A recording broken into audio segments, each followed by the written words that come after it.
নমস্কার, নমস্কার, নমস্কার, নমস্কার, নমস্কার, নমস্কার। আপনাদের সবাইকে সবাইকে সবাইকে নমস্কার জানাচ্ছি।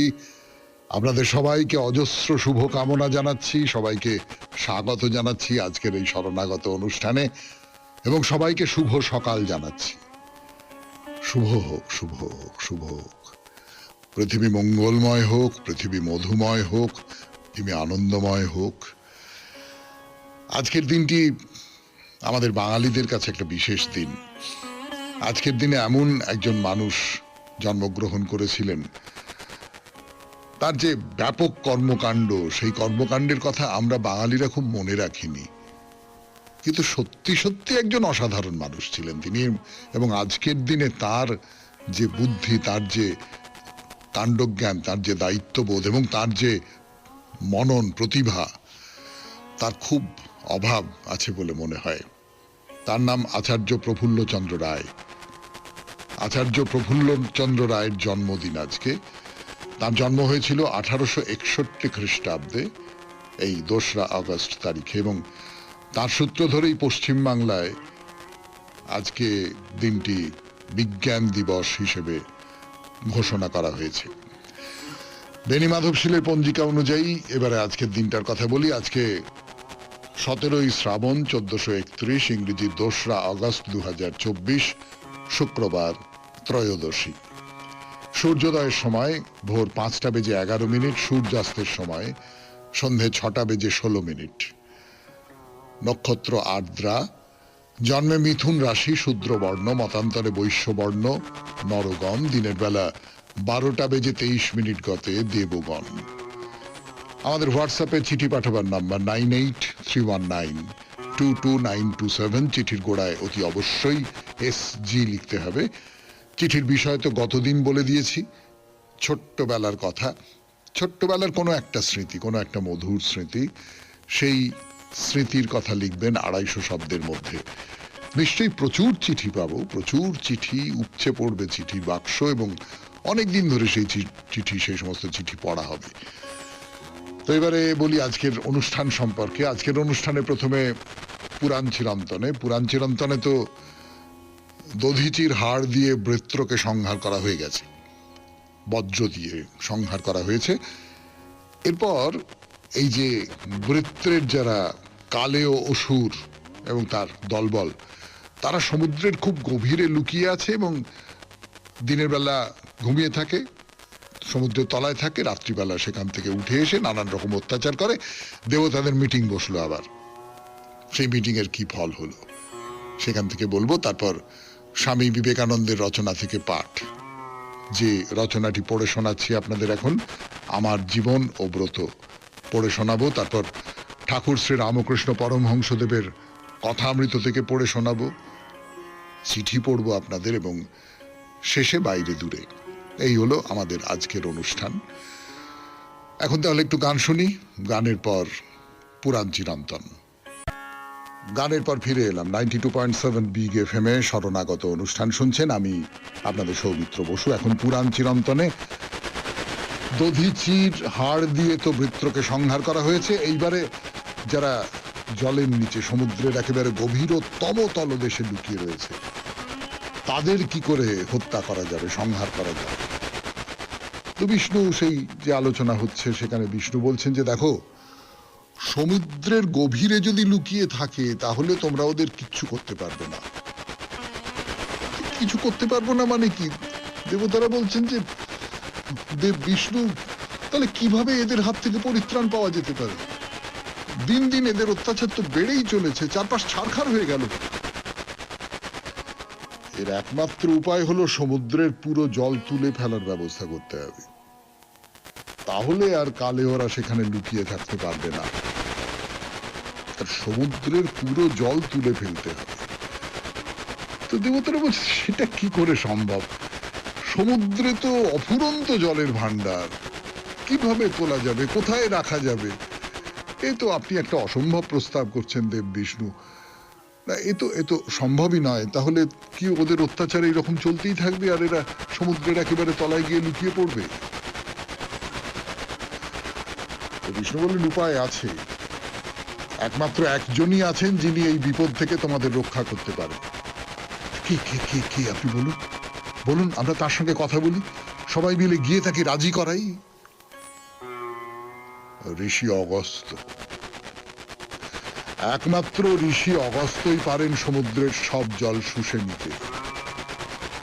তার হজম শক্তির তুলনা নেই। তোমরা সবাই গিয়ে তাকে বুঝিয়ে সুঝিয়ে রাজি করা। ঋষি অগস্ত্য তাহলে হজম শক্তির জন্য বিখ্যাত। এর আগে ওই ইল্লল বাতাপির গল্প বলেছিলাম, বাতাপিকে খেয়ে ফেলে হজম করে ফেলেছিলেন। তো সে না হয় একটা ভেড়া, সেই ভেড়ার মাংস খেয়ে একটা রাক্ষসকে হজম করে ফেলেছেন, কিন্তু তো গোটা সমুদ্রকে শোষণ করে তাকে হজম করে ফেলবেন, তো সাংঘাতিক ব্যাপার। কিন্তু বিষ্ণু বললেন যে হ্যাঁ, তাই হবে, তোমরা যাও, অগস্ত্যর কাছে যাও, তাকে বুঝিয়ে সুঝিয়ে রাজি করাও। তো এইটা একটা উপায় পাওয়া গেছে। দেবতারা সকলে একেবারে চলে গেলেন অগস্ত্যের কাছে, গিয়ে ওই কালয়দের অত্যাচারের কথা সমস্ত বলবেন। ঋষি যদি রাজি হন তাহলে তো খুব ভালো। অগস্ত্যকে বলা হলো, অগস্ত্য বললেন যে হ্যাঁ, না, অত্যাচারকে দমন করবার জন্য তো যদি আপনারা আমাকে পাশে চান, আমাকে তো সে কর্তব্য করতেই হবে। আর তাছাড়া বিষ্ণু নিজে আমার কথা বলেছেন, এখানে তো আমার আর বলবার কোনো কথা থাকতে পারে না। তো চলুন সমুদ্রের দিকে যাওয়া যাক। তো চারিদিকে তো রটে গেল অগস্ত্য মুনি সমুদ্র শোষণ করবেন। অগস্ত্য মুনি যাচ্ছেন, সঙ্গে যাচ্ছেন দেবতারা। সেই দৃশ্যে যাবার আগে একটু গান শুনি। 92.7 বিগ এফএম এ শরণাগত অনুষ্ঠানে আমি আছি আপনাদের সঙ্গে, আপনাদের সৌমিত্র বসু। অগস্ত্য যাচ্ছেন সমুদ্র শোষণ করবার জন্যে। 92.7 বিগ এফএম এ শরণাগত অনুষ্ঠানে সেই গল্প শুনছেন পুরাণ চিরন্তন। তো চারপাশে তো সবাই হই হই হই হই হই হই করতে করতে করতে করতে যাচ্ছে। গিয়ে অগস্ত্য সমুদ্রের ধারে এসে দাঁড়ালেন। এবার অগস্ত্য সমুদ্রের তীরে পৌঁছে এক অঞ্জলি জল তুলে নিলেন হাতে, কি সব মন্ত্র পড়লেন, তারপর শুরু করলেন সমুদ্র শোষণ। এই তো অসাধারণ হজমের শক্তি ছিল। একদিকে জল পান করছেন, অন্যদিকে সঙ্গে সঙ্গে তা হজম হয়ে যাচ্ছে। সে একটা দেখবার মতো দৃশ্য। জল শুষে নিচ্ছেন, সেই শোষণের চোঁ চোঁ শব্দে চারদিক একেবারে মুখরিত হয়ে উঠেছে। সবাই অবাক হয়ে অদ্ভুত কাজ দেখছে। সমুদ্রের জলকে টেনে নিচ্ছেন নিজের ভেতরে। সমুদ্রের জল যেন আপনা থেকেই অগস্ত্যের মুখের দিকে ছুটে যাচ্ছে। কিছুক্ষণের মধ্যেই সমুদ্রের জল প্রায় শেষ। হয়তো নিচে দেখা যাচ্ছে কালে অসুরের দল। কালে অসুরের দল কি করবে বুঝতে পারছে না। তাদের যে আশ্রয় ছিল সমুদ্রের তলায়, সেই আশ্রয় তো চলে গেল। আর দেবতারা সব বজ্র আর অন্যান্য অস্ত্র দিয়ে তাদের মারতে শুরু করলেন। অল্পক্ষণের মধ্যেই কালে ওদের বংশ প্রায় ধ্বংস হয়ে গেল। অল্প কয়েকজন কোনো ফাঁক দিয়ে কিভাবে পালিয়ে গেল, কিন্তু অসুর নিধন সম্পূর্ণ। ব্যাস, নিশ্চিন্ত। এইবার দেবতারা এসে অগস্ত্যকে বলছেন যে আপনি আমাদের জন্য যা করলেন সে তো মানে কি বলবো, আমরা আজীবন কৃতজ্ঞ হয়ে রইলাম আপনার কাছে। কিন্তু এখন আমাদের কাজ শেষ, কালে ওদের শেষ করে ফেলেছি। অনেক ধন্যবাদ আপনাকে। আর তো ওরা কিছু করতে পারবে না। এইবার আপনি সমুদ্রের জল ফিরিয়ে দিয়ে সমুদ্রকে আবার পরিপূর্ণ করে দিন। অগস্ত্য বললেন সেটা কি করে সম্ভব? আরে এত জল কি পেটের মধ্যে জমিয়ে রেখে দেওয়া যায় নাকি? আমি সমুদ্রের সমস্ত জল তো হজম করে ফেলেছি। হ্যাঁ, সমুদ্রের সমস্ত জল হজম করে ফেলেছেন? তাহলে কি হবে? সমুদ্রে যারা থাকে সেই সমস্ত জীবজন্তুর কি হবে? আর সমুদ্র যদি না থাকে তাহলে তো মেঘ হবে না, বৃষ্টি হবে না, চাষবাস বন্ধ হয়ে যাবে, পৃথিবী ধ্বংস হয়ে যাবে তো। অগস্ত্য বললেন যে না, সে তো আমার কিছু করবার নেই। আমাকে যা করতে বলা হয়েছিল আমি করে দিয়েছি। এ ব্যাপারে আর আমি তো কিছু করতে পারবো না। ব্যাস, সমুদ্র শুকনো হয়ে গেল। কেমন করে সমুদ্র আবার ভরাভর্তি হলো সে অন্য গল্প, সে শোনানো যাবে পরে কোনো একদিন। 92.7 বিগ এফএম এ শরণাগত অনুষ্ঠানে এবার আমার জীবন ও ব্রত স্বামী বিবেকানন্দের রচনা থেকে পাঠ 92.7 বিগ এফএম এ শরণাগত অনুষ্ঠান শুনছেন আপনারা। যতটা পড়েছিলাম তারপর থেকে পড়ে শোনাই। যে সকল ভাব আমি প্রচার করিতেছি সেগুলি তাহার চিন্তারাশিরই প্রতিধ্বনি মাত্র। ইহাদের মধ্যে একটিও আমার নিজস্ব নয়, শুধু মন্দগুলি ছাড়া।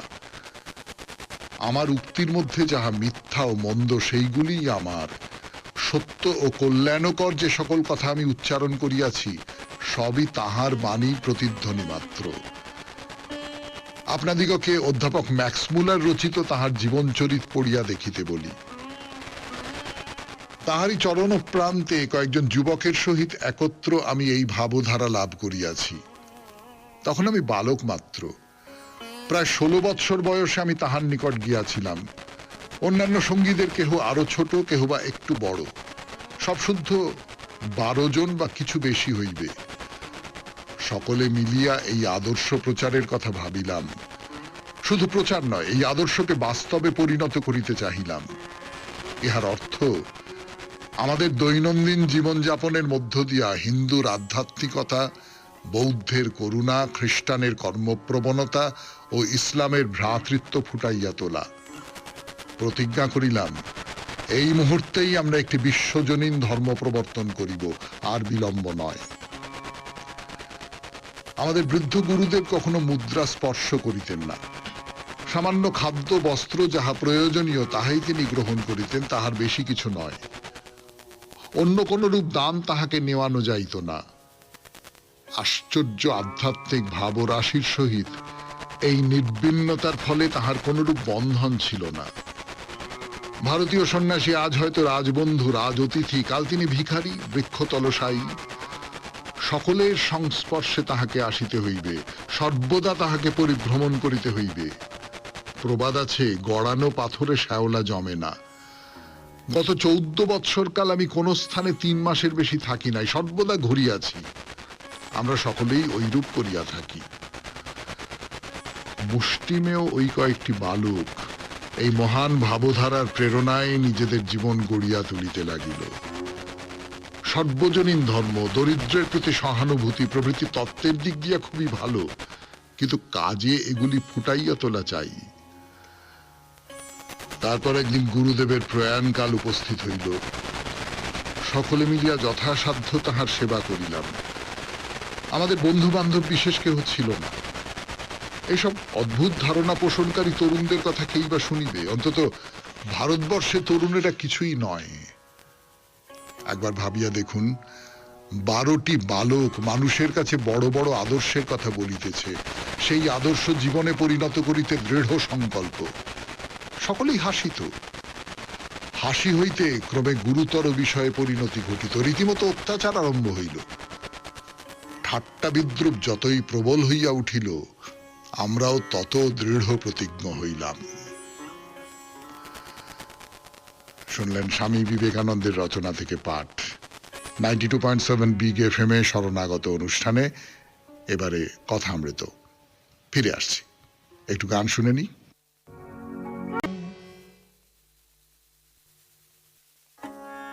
গানের পর ফিরে এলাম 92.7 বিগ এফএম এ শরণাগত অনুষ্ঠানে। এবার কথামৃত থেকে পাঠ, ঠাকুরের কথামৃত থেকে পাঠ করে শোনাচ্ছি আমি আপনাদের সৌমিত্র সুর। এই যে দান করা, ঠাকুরের একটা কথা আছে, সেটা আপনারা ভেবে দেখবেন, মনে পড়বে নিশ্চয়ই, যে এই তুমি হাসপাতাল করে দিচ্ছ, ডিসপেন্সারি করে দিচ্ছ, এই করে দিচ্ছ, ওই করে দিচ্ছ, এইগুলো বড় কথা নয়। তুমি ঈশ্বরকে ভালোবাসো, ঈশ্বরের প্রতি বিনত হও, ঈশ্বরের প্রতি নিজেকে সমর্পণ করে দাও, এটাই হচ্ছে আসল কথা। এটা একটা দিক। আর অন্যদিকে দরিদ্র মানুষের কষ্ট দেখে ঠাকুর একেবারে নাছোড়বান্দা হয়ে মথুরবাবুকে বলছেন, না না, আগে এদের কাপড় দাও, এদের মাথার তেল দাও, এদের খাবার ব্যবস্থা করে দাও, তারপর আমি তীর্থক্ষেত্রে যাব। অর্থাৎ কিসের তীর্থক্ষেত্র? মথুরবাবু ঠাকুরকে নিয়ে তীর্থে যাচ্ছেন, কাশিতে যাচ্ছেন। পথে গ্রামে নিরন্ন অসহায় মানুষকে দেখে ঠাকুর এই সমস্ত কথা বলছেন। আপনারা সেসব কাহিনী জানেন। কিসের তীর্থক্ষেত্র? আমার চারপাশে এই যে সমস্ত শিবেরা রয়েছে, আমি যদি শিব বলে মনে করি, চারপাশে যা কিছু জীব আছে তাদের শিব বলে মনে করি, তারা এত কষ্ট পাচ্ছে, আমি কিসের তীর্থক্ষেত্রে যাব? ঠাকুর বলেন আগে না না যাও, কলকাতা থেকে টাকা পয়সা নিয়ে এসো, নিয়ে এসে এদের সব মাথায় দুটি তেল দেবে, তার ব্যবস্থা করো, খাবারের ব্যবস্থা করো, কাপড়ের ব্যবস্থা করো, তারপর আমি যাব। ফলে ঠাকুরের এটাও আছে কিন্তু, মানে যদি এইটা ভুল করে ভাবি যে না, উনি বলছেন যে ওই দান ধ্যান ও সমস্ত কিছু করতে হবে না, আর পাঁচজনের কথা ভাবতে হবে না, তুমি শুধু ঈশ্বরের প্রতি অনুরাগ রাখো, সেইটাও কিন্তু সত্যি নয়। নয় বলেই তো তিনি এই এই এই দেহ ধারণ করেছেন, নয় বলেই তো এত কষ্ট সহ্য করে তিনি এতগুলো শিষ্য, এতগুলো মানুষকে তিনি জ্ঞান দান করছেন, তার যে অনুভূতি, সেই অনুভূতি তাদের ভেতর সঞ্চারিত করে দেবার চেষ্টা করছেন। যে সাধু সন্ন্যাসীরা হিমালয়ের গুহার মধ্যে বসে সাধন তপস্যা ইত্যাদি ইত্যাদি করেন, তাদের মতো তো করছেন না।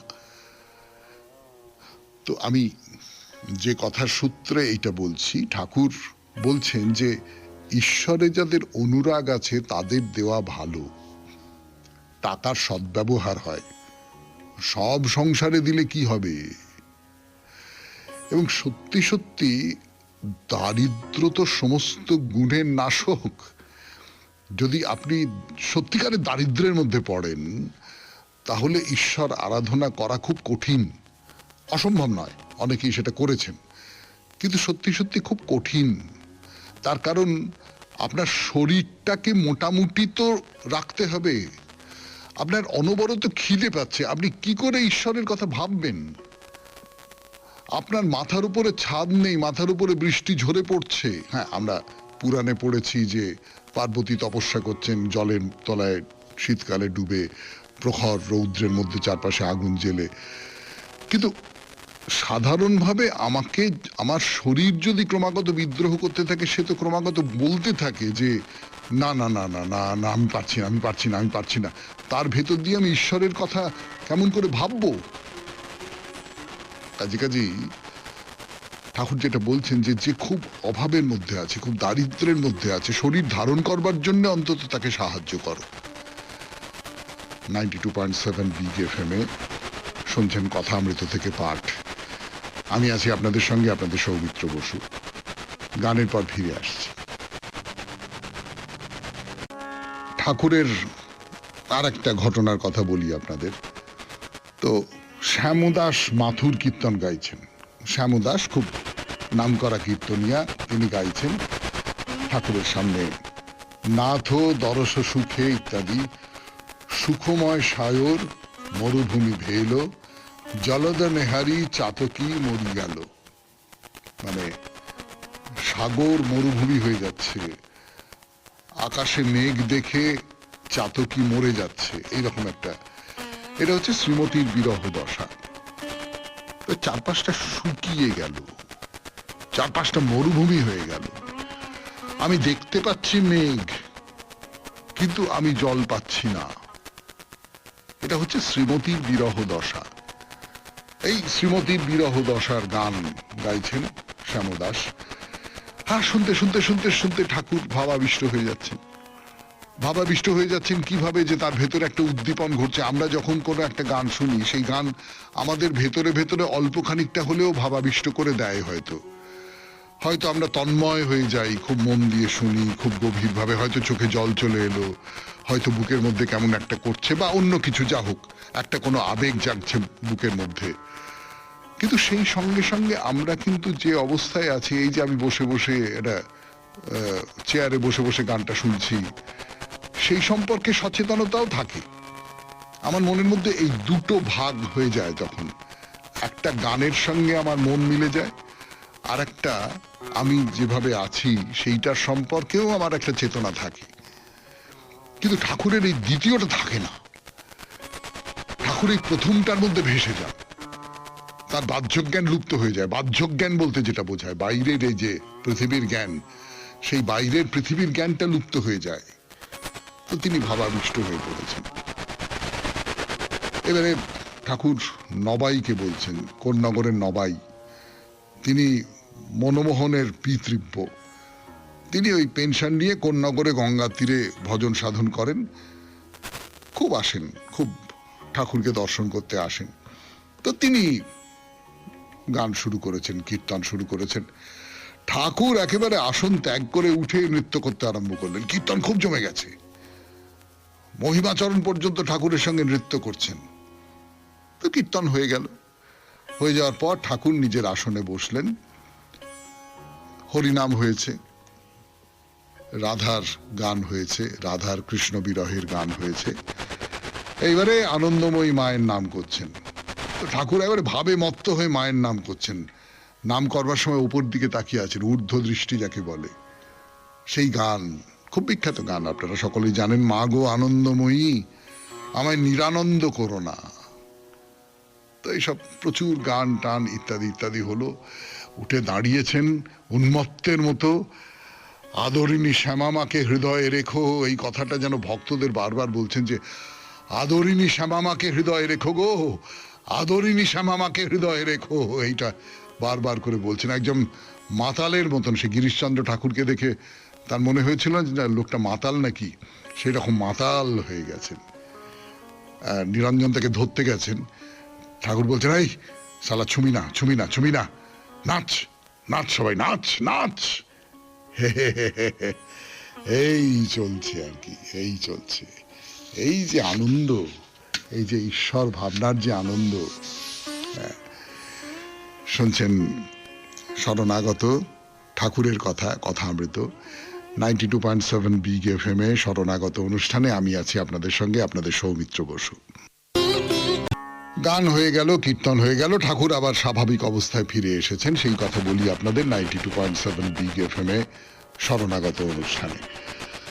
তো এর মধ্যে অধর এসেছেন। অধরের সঙ্গে ঠাকুর বলছেন কথা, যে কি গো তুমি এখন এলে, কত কীর্তন নাচ হয়ে গেল, শ্যামাদাসের কীর্তন, সে রামের ওস্তাদ, কিন্তু আমার তো ভালো লাগলো না, উঠতে ইচ্ছে করলো না, মানে নাচবার জন্য উঠে দাঁড়ানো সেই ইচ্ছেটা করলো না। ও লোকটার কথা তারপর শুনলাম, গোপীদাসের বদলি বলেছে আমার মাথায় যত চুল তপ্ত উপপত্নী করেছে বলে, খুব হাসি সবাইকার। এইখানে একটা খুব গুরুত্বপূর্ণ প্রশ্ন উঠে পড়ে, সেটা হচ্ছে শ্যামদাস খুব চমৎকার কীর্তন গান, খুব ভালো লাগছে ঠাকুরের, কিন্তু সেই পরিমাণ ভালো লাগছে না, সেই পরিমাণ উন্মাদনা তার ভেতরে তৈরি হচ্ছে না যাতে করে তিনি উঠে দাঁড়িয়ে নাচতে পারেন। তার একটা কারণ শ্যামদাসের ব্যক্তিগত জীবন। সেটা পরে শুনেছেন কিন্তু ঠাকুর, মানে ঠাকুর যে আগে শুনে তার সম্পর্কে একটা বৈরী ভাব তৈরি হয়েছে, একটা বিতৃষ্ণার ভাব তৈরি হয়েছে এমনটা নয়, পরে শুনেছেন। কিন্তু কোথাও একটা এই লোকটা যে গান গাইছে, এই লোকটা কোথাও একটা তাকে সম্পূর্ণ মগ্ন হয়ে যেতে, সম্পূর্ণ উন্মত্ত হয়ে যেতে বাধা দিচ্ছে। ঠাকুরের ভেতরে এইটা আছে। এবং একজন মানুষ যখন শিল্প তৈরি করে, সেই শিল্পের মধ্যে সে নিজেকে নিবেদন করে দেয়, তখন তার যে ব্যক্তিগত জীবন, সেই ব্যক্তিগত জীবনের থেকে আলাদা একটা জীবনের মধ্যে সে ঢুকে পড়ে। কিন্তু তার ব্যক্তিগত জীবনটাও তো থাকেই। এই যে ব্যক্তিগত জীবনটা, এইটা যদি অসৎ হয়, এইটা যদি অনৈতিক হয়, তাহলে ঠাকুর সম্পর্কে বলা হয় না যে এই যে বহু মানুষের পাপ ধারণ করে তার ক্যান্সারটা হলো। এই শ্যামদাস তিনি শেষ পর্যন্ত এর কীর্তন ওই রকম করে গ্রহণ করতে পারছেন না। কথামৃত আজ এই পর্যন্তই থাক। 92.7 বিগ FM এ শরণাগত অনুষ্ঠানে এরপর গান, গানের পর আপনাদের চিঠি। আমি আছি আপনাদের সঙ্গে, আপনাদের সৌমিত্র বসু। গানের পরে এবার 92.7 বিগ FM এ শরণাগত অনুষ্ঠানে চিঠিপত্র। আজকের চিঠিটি লিখেছেন প্রহ্লাদ আচার্য, গুড়দহ, শ্যামনগর, উত্তর 24 পরগনা থেকে। চিঠিটি বড়, কিন্তু আমার মনে হলো চিঠিতে অনেকগুলো প্রসঙ্গ একসঙ্গে লিখেছেন প্রহ্লাদ বাবু, আপনাদেরও শোনা ভালো এবং আমারও পড়া ভালো। সর্বাগ্রে আমার অকপট প্রণতি জানাই শরণাগত অনুষ্ঠানের রূপকারকে, শ্রদ্ধা জানাই সঞ্চালক সৌমিত্র বসুকে আর ভক্ত শ্রোতাদের। সুন্দর সুন্দর বিষয় নিয়ে অনুষ্ঠান হয় তা বলা বাহুল্য, পত্রদাতাদের লেখা শোনা যায়, তারা তাদের মতামত জানান, সেরূপ আমিও আমার ব্যক্তিগত কিছু মতামত তুলে ধরছি। গীতা ধর্মগ্রন্থ থেকে প্রথম অধ্যায় থেকে শুরু করে প্রতিদিন একটি দুটি শ্লোক অর্থসহ পাঠ, ভারতের সাধকদের অচেনা অজানা জীবনী ও সাধন প্রণালী পাঠ, এটা কিন্তু হয় মহাপুরুষের কথায় হচ্ছে, এখন বুদ্ধদেবের কথা বলা হচ্ছে, প্রতি শনিবারে হয়। প্রতিদিন যেসব গান শোনানো হয় সেসব শিল্পীদের নাম উল্লেখ করা, এই প্রজন্মের কথা ভেবে তাদের নাম জানলে বিশেষ করে পুরনো শিল্পীদের স্মরণ মনন করা হবে। এবার আসে আজকের অর্থাৎ ৯/৭/২০২৪ মঙ্গলবারের শরণাগত অনুষ্ঠানের কিছু কথা, যা আপনার নিজস্ব মতামত, যা ব্যাখ্যা করলেন, তুলে ধরেছেন। আপনি এক জায়গায় বলেছেন যে কয়েকজনকে জিজ্ঞাসা করেছেন ঠাকুরকে যে জল বাতাসা দেন তখন কি ঠিক ঠিক আন্তরিকতা বা মন প্রাণ দিয়ে দেন কি না।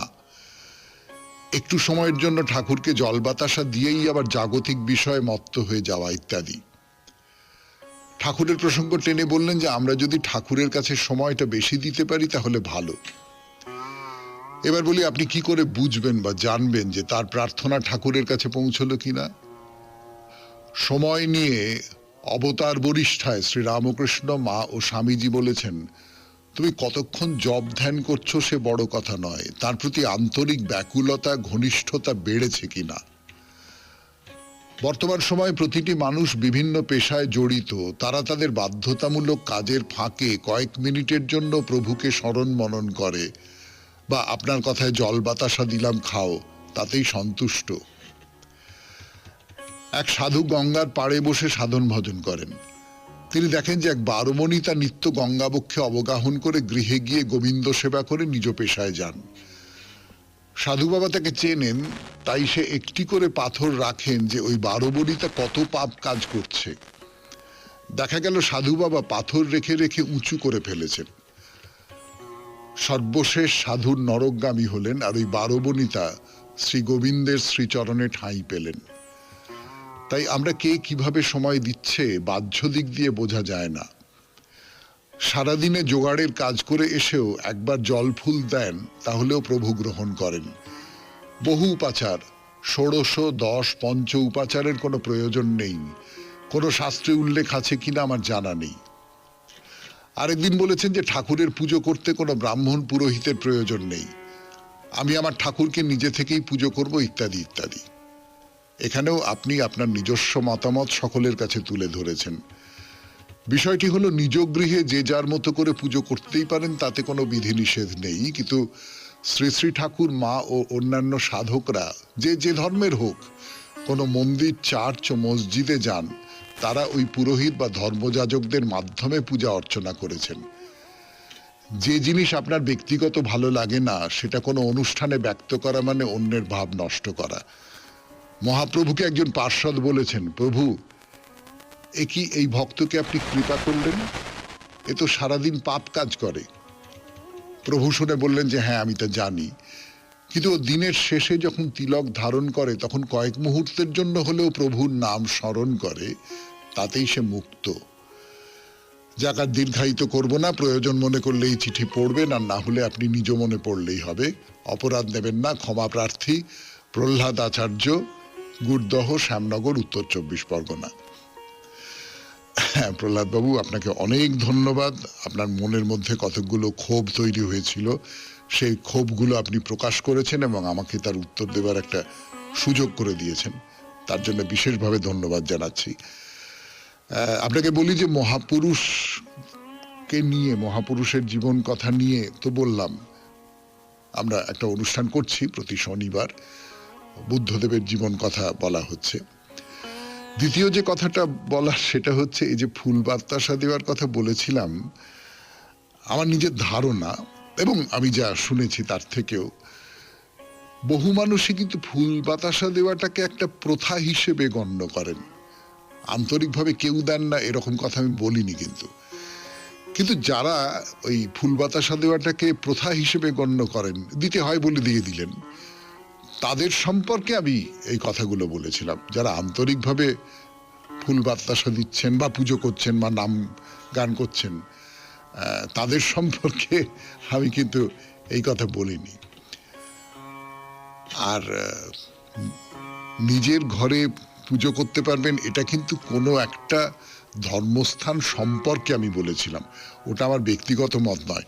কোনো একটি ধর্মস্থান, সেই ধর্মস্থানে কোনো পুরোহিত লাগে না, সেখানে একজন মানুষ নিজেই পুজো করবেন, এরকম একটা কথা বলেছিলাম যে এই প্রথাটা ভালো, এই কথাটা আমি বলেছিলাম। আর শেষে একটা কথা বলি, নিজের মত প্রকাশ না করে কোনো কথা বলা যায়? আপনি যে চিঠিটা লিখেছেন সেই চিঠিতেও তো আপনি নিজের মতটাই প্রকাশ করেছেন, তাই না? নিজের মত তো প্রকাশ করতেই হবে, এবং তাই নিয়ে যদি কারোর আপত্তি থাকে তিনিও সেই আপত্তির কথা জানাবেন। এটাই তো একটা স্বাস্থ্যকর অবস্থা। কিন্তু আপনাকে অনেক ধন্যবাদ, আপনি এই যে চিঠিটা লিখেছেন, এই চিঠিটা সত্যি সত্যি আপনার কতগুলো কথা মনে হয়েছে, সেই কথাগুলো আপনি বলেছেন। গীতার শ্লোক পাঠের ব্যাপারটা নিয়ে আমরা ভেবে দেখব, দেখা যাক সেটা যদি আবার কোনোভাবে শুরু করা যায়। একটা সময় হতো গীতার শ্লোক পাঠ। এবারে 92.7 বিগ এফএম এ শরণাগত অনুষ্ঠানে বাইরে দূরে আমরা জয়রামবাটি যাচ্ছি। অনুষ্ঠান শুনছেন বাইরে দূরে। মায়ের ঘাটের প্রসঙ্গ তুলে শেষ করেছিলাম গতদিনের শরণাগত। আমাদের জয়রামবাটি ভ্রমণ তাহলে এই ঘাট থেকেই শুরু হোক। একটা কথা বলি আপনাদের, এই যে মায়ের ঘাট, জয়রামবাটিতেই মায়ের ঘাট নামে কিন্তু একটা নয়, দুটো ঘাট আছে। এই ঘাটে মা চান করতে আসতেন। তাছাড়া এখন দেখলে বোঝা যাবে না, এখানে গোয়ালের গরুর খাবারের জন্য ঘাস কাটতে আসতেন। হ্যাঁ, মানে তখন জমির ধারে ঘেঁষো জমি ছিল, জলের ধারে প্রচুর ঘাস হতো। আর পরম মমতায় মা শারদা, তখন তো ছোট্ট মেয়েটি, সেসব কেটে নিয়ে যেতেন গরুর জন্যে। তো সেই জায়গাতে এখন তীর্থক্ষেত্র হয়ে গেছে। এখন বাঁধানো রাস্তা, কংক্রিটের জঙ্গল, কামারপুকুর থেকে জয়রামবাটি যাওয়ার পথ, চওড়া পথ, পিচের। সেই ঘাস পাতায় ছাওয়া বন এখানে আর কোথায় খুঁজে পাওয়া যাবে? ঘাটটা বাঁধিয়ে দেওয়া হয়েছে। তোরণ পেরিয়ে এগিয়ে গেলেন, কুচো কুচো পাথর দিয়ে বাঁধানো, পাথরের সিঁড়ি নেমে গেছে জল পর্যন্ত। জল তো পাল্টায় না, জল তো আগের মতোই আছে। মায়ের পুকুরের মধ্যে তো আর মানুষের হাত পড়েনি, কালো জল টলটল করছে। বেশ লম্বা পুকুরটা, চওড়ায় তত কিছু নয় কিন্তু খুব লম্বা। বহু দূরে আর একটা ঘাটের আভাস মাত্র পাওয়া যায়। নির্জন এই ঘাটে মা আসতেন, স্নান করতেন, ছোট্ট সেই মেয়েটি। তো দেখা হলো মায়ের ঘাট। এবার চলুন জয়রামবাটিতে এরপরে কোথায় যাওয়া যায়। ওই যে বলেছিলাম মায়ের স্নান করবার আর একটা ঘাট আছে। জায়গাটাকে সুন্দর করে ঘিরে দেওয়া হয়েছে, গেট লাগানো হয়েছে, নাম দেওয়া হয়েছে সারদা কানন। এখান দিয়ে বয়ে গেছে আমোদর নদ, যার কথা আগেই বলেছি। মায়েরা ছিলেন 5 ভাই আর একা বোন। ভাইয়েদের নিয়ে তিনি এই ঘাটেই স্নান করতে আসতেন। তাহলে এবার সারদা কানন 92.7 বিগ এফএম এ শরণাগত অনুষ্ঠানে ফিরে আসছি গানের পর। সারদা কাননে আর একটা ঘাট আছে, সেখানেও মা স্নান করতে আসতেন। প্রথম যে ঘাটটা দেখিয়েছিলাম তার তুলনায় এই ঘাটটা অনেকটা ভেতরের দিকে। সারদা কাননে ঢুকে তার ভেতরে অনেকটা রাস্তা হাঁটতে হবে আপনাকে। লম্বা একটা পথ চলে গেছে আমোদরের ওই ঘাটের দিকে। তা পথটা বড় সুন্দর করে সাজানো আছে, কিন্তু কিরকম জানেন, সরু পথ, হাঁটা পথ, গাড়ি টাড়ি হবে না। আপনার ডান দিকে উঁচু হয়ে আছে সবুজ, হ্যাঁ, মাটি ফেলে তার উপরে ঘাস লাগানো হয়েছে, উঁচু সবুজ। আর বাঁ দিক ধরে গাছপালা, কেয়ারি করা বাগান, ভারী ভালো লাগে দেখতে দেখতে। ঘাটটাও বড় সুন্দর করে বাঁধানো। আসলে এখানে নদী না একটা বাঁক নিয়েছে, জানেন, সেই বাঁকের মুখে ঘাটখানি। নদীর দুধারে প্রচুর গাছপালা, জলের ওপর ছায়া ফেলে নিজের মুখ দেখছে। আগের ঘাটটা যেমন বড় রাস্তার উপরে, এরা ভিড় ভাট্টা, গাড়ির আওয়াজ, বারোয়ারি জায়গা বলে মনে হয়। এখানে কিন্তু আপনি নির্জনে একটু চুপ করে বসে থাকতে পারবেন। কিন্তু না, বসে থাকলে তো চলবে না, আমাদের তো ঘুরে ঘুরে দেখতে হবে সব।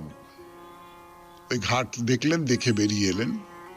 মানে ঘাটের পথে যাওয়ার সময়ই দেখেছেন দুটো ছোট্ট ছোট্ট মন্দির, মানে মন্দির ঠিক নয়, পুতুলের মন্দিরের মতো আর কি। ভেতরে ঢুকতে পারবেন না, বাইরে থেকেই দেখতে হবে। এই ধরুন আপনার কোমরের মতো উঁচু হবে কি এইরকম আরেকটু। মা শারদার বাবা আর মায়ের সমাধি মন্দির, লাল রঙের বেদির ওপরে হলুদ রঙের জোড়া মন্দির, দুটো মন্দিরের মাথার উপর ত্রিশূল। এইবারে চলুন শ্মশান ঘাটের দিকে। হ্যাঁ, এই সারদা কাননের ভেতরেই রয়েছে এই শ্মশান ঘাট। তার নামটাও মনে রাখবার মতো, মণিকর্ণিকা শ্মশান ঘাট। বুঝতেই পাচ্ছেন কাশীর সেই বিখ্যাত মণিকর্ণিকা ঘাটের নাম অনুসারে এর নাম দেওয়া হয়েছে, যদিও তার মাহাত্ম্য এর নেই, থাকার কথাও নয়। তবে এখানে কিন্তু এখনো শবদাহ করা হয়। খুব শান্ত নিস্তব্ধ একটা জায়গা, সুন্দর ছিমছাম একটি শ্মশান ঘর শেষ বিদায় জানানোর জন্য যেন শান্তভাবে অপেক্ষা করছে। এইখানেই শেষ করি আজকে শরণাগত।